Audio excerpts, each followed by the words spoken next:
بسم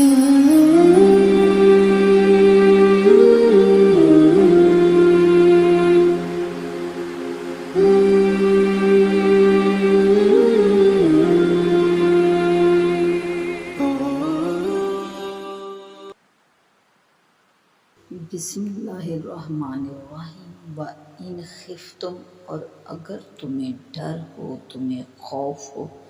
شقاقہ جھگڑے کا، بینہما میاں بیوی کے درمیان، ان دونوں کے درمیان اگر تمہیں خوف ہو جھگڑے کا، فَابْعَثُوا، تو پس مقرر کر لو، حَکَمًا،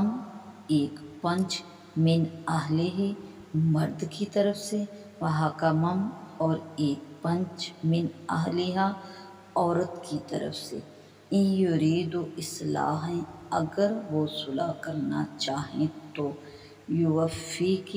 اللہ تعالیٰ توفیق عطا فرمائے گا، اللہ تعالیٰ میل کروا دے گا،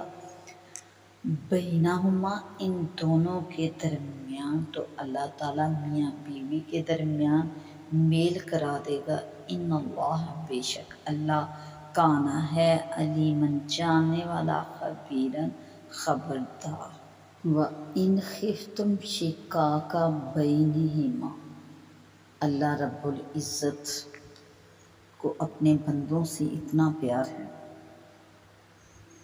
اس آیت مبارکہ میں ارشاد پاک ہے کہ عزیز و اقارب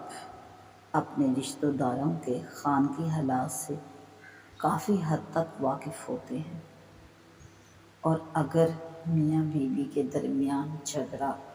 طول اختیار کر جائے تو عزیز و اقارب کو اپنے فرائض پر دھیان رکھنا چاہیے۔ اگر میاں بیوی کے جھگڑے طول اختیار کر جائے تو انہیں چاہیے کہ کوشش کریں ان کے درمیان موافقت کی، اور اس کے لیے فریقین کو مکمل ایسے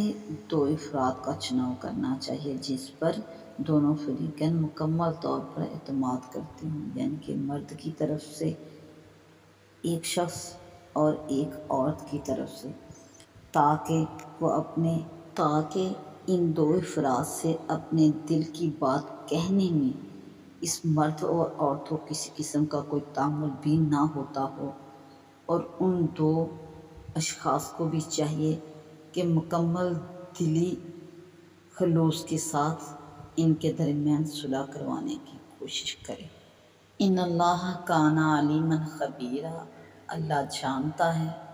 کہ میاں بیوی میں ظالم کون ہے، اس وجہ سے وہ بہتری والے فیصلے سر انجام دیتا ہے۔